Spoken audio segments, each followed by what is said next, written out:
The Retroid Pocket 2 Plus is an Android-based handheld, available for about $100 shipped to your house. But is it any good? Well, here it is running a Gamecube game at full speed. Let's talk game stuff. Before we start, I should tell you that this is my own unit that I purchased with my own real, actual money that I made from my normal boring day job. I say this because I don't want you getting the wrong idea that I'm being paid or coerced into this review. Nobody paid me, nobody sent me anything for free. Please send me stuff for free. This is my actual retail unit that I really did actually purchase. And I know this because I put the order in on New Year's Eve last year, and it arrived about 2 weeks ago. Shipping times from China during a global pandemic, a chip shortage, and the Lunar New Year certainly are fun, aren't they? Anyway, it's here now, and that's what matters. First thing we need to talk about is... The Plus model is using the same plastic shell as the original Retroid Pocket 2, which is absolutely fine. It's solid, sturdy, feels a good weight in the hands, and doesn't seem to want to collapse in on itself at the slightest pressure. It's the sort of solid build that you could quite happily slip into a pocket or a bag and carry around with you all day, safe in the knowledge that it's probably not going to crack or shatter. You know, unless you fall over, so try not to do that. There's no light bleed around any of the screen edges, so that's been assembled properly, and the buttons are all suitably well housed. Best way for me to test build quality generally is a quick rattle test, so you know, turn your volume up, I promise not to jump scare you. The most minor of rattles, which I think is coming from the L1 and R1 shoulder buttons, which sort of freely float within their housing but not in a way that makes them feel unsatisfying to push. Overall, I'd describe the build quality as solid. It's not brushed aluminium or anything, but considering the price, it's more than good enough. File that away in your memory, by the way, the phrase considering the price, because we're going to be getting a lot of mileage out of it.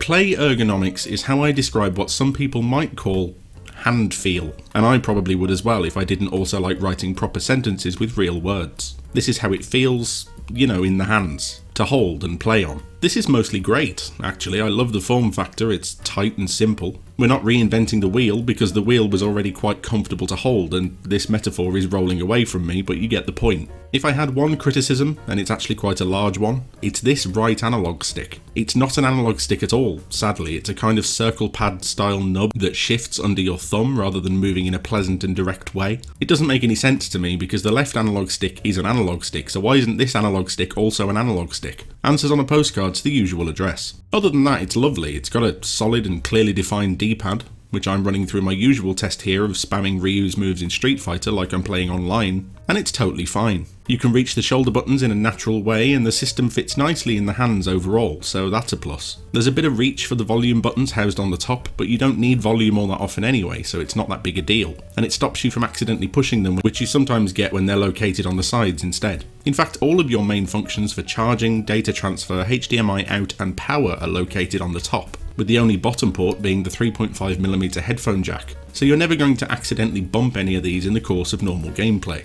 which is nice. The front-facing speakers are located in such a way that your thumbs will pass over the top of them at a diagonal, so if you're like me, you mostly shouldn't be muting the sounds due to your own massive hammy sausage hands. Like I said, it's nothing revolutionary, but you don't really want to revolutionise port, button and speaker placement anyway. We're running on Android 9 with full Google Play support, so you can most likely imagine what that enables for you.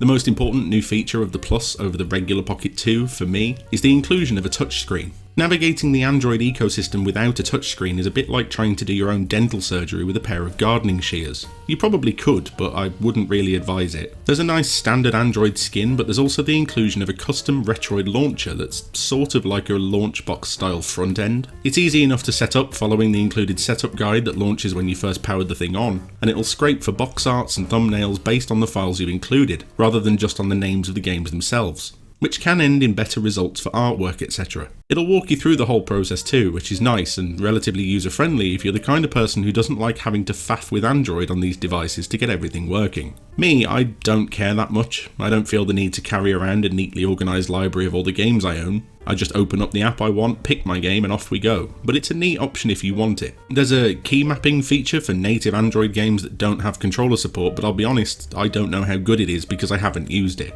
I'm exclusively here for emulation performance and comfy ergonomics, so the only native Android games I've bothered with are Asphalt 9 and Minecraft, just to check out the general hardware performance for that sort of thing. It seems alright, I suppose, considering the price. You have to remember this is still a sub $100 machine, so it's not going to be pushing 120 frames per second at blistering 4K or anything. The problem you'll run into with Minecraft in particular though is that stupid second analog circle pad, because it's just clunky and horrible to use in a first person perspective, so I really wouldn't recommend it. And now for the main event. What can you actually do with the Pocket 2 Plus?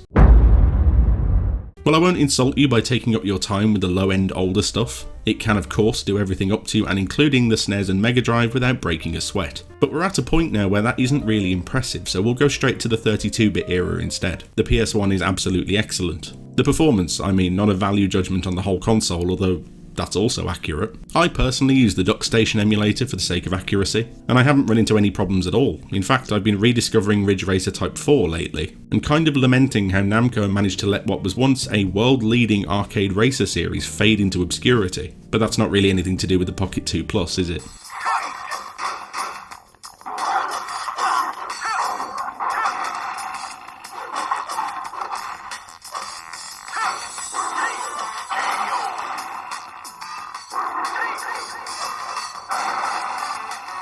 Speaking of the 32-bit era, Sega Saturn is also handled incredibly well. It's traditionally one of the harder and more awkward systems to emulate even on higher end hardware, so the performance for this one is pretty impressive and I think quite solid across the board. At least in the 2 or 3 Saturn games that people actually know about and might want to play, you know. There's a weird audio glitch going on that I can't seem to pin down, but it doesn't really affect anything in terms of gameplay fluidity, and it's probably not the fault of the Pocket 2 Plus. It's most likely to do with the Saturn being a nightmare of a machine to emulate properly anyway.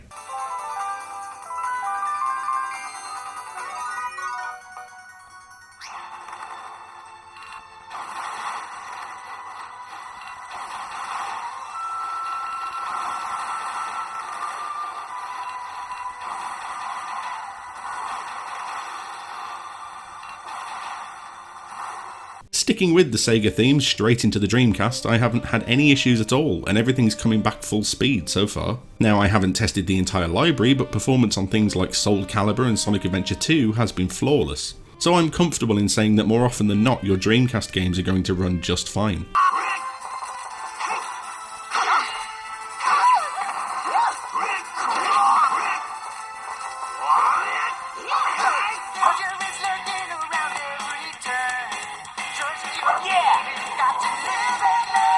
Nintendo 64 is another console that people often want on their retro portable handhelds, and the Pocket 2 Plus is mostly okay. The usual suspects, stuff like Conker's Bad Fur Day and GoldenEye, are still a little bit choppy at times, but you know, not unplayably so. And you don't get a lot of horrible sound glitches that you get on some lesser devices, so you're going to be mostly okay, with the caveat that yes, it's still Nintendo 64 emulation on Android, and yes, it's still not perfect. Little side note on this one, you're probably not going to want to play GoldenEye anyway, because you've got to use that awful circle pad analog stick that I swear eventually I will stop complaining about.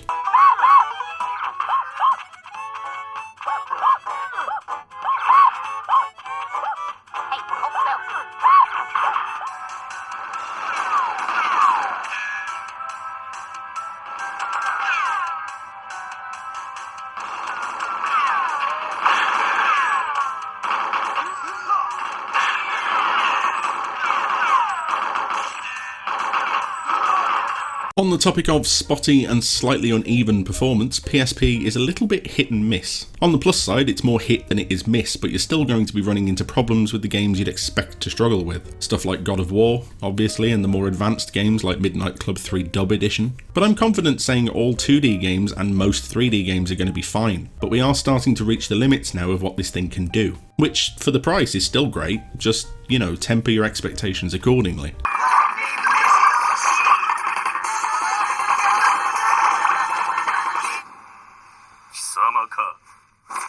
Round one. Fight.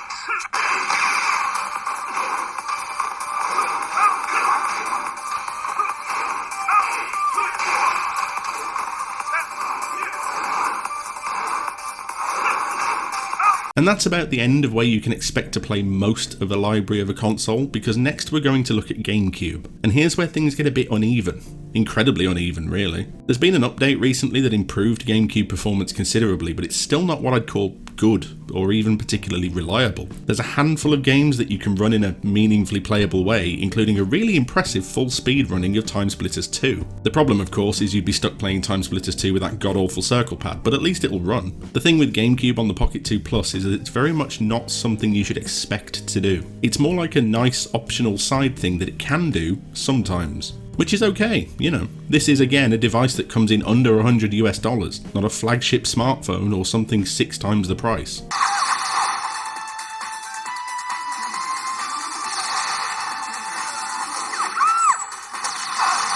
And it's the same with PS2. I'm kind of amazed that it can run PS2 games at all, to be honest. In some of the 2D games, it'll actually run full speed in a way that makes you think, man, I could definitely play this entire time and not ever think I only paid $100 for this thing. There's even a couple of 3D games that will run at what I would call a playable speed, but PS2 emulation is even more of a pleasant novelty than Gamecube is, so please don't rush out to buy one thinking it's going to be your perfect pocket PS2, because it isn't, and I don't want to mislead you.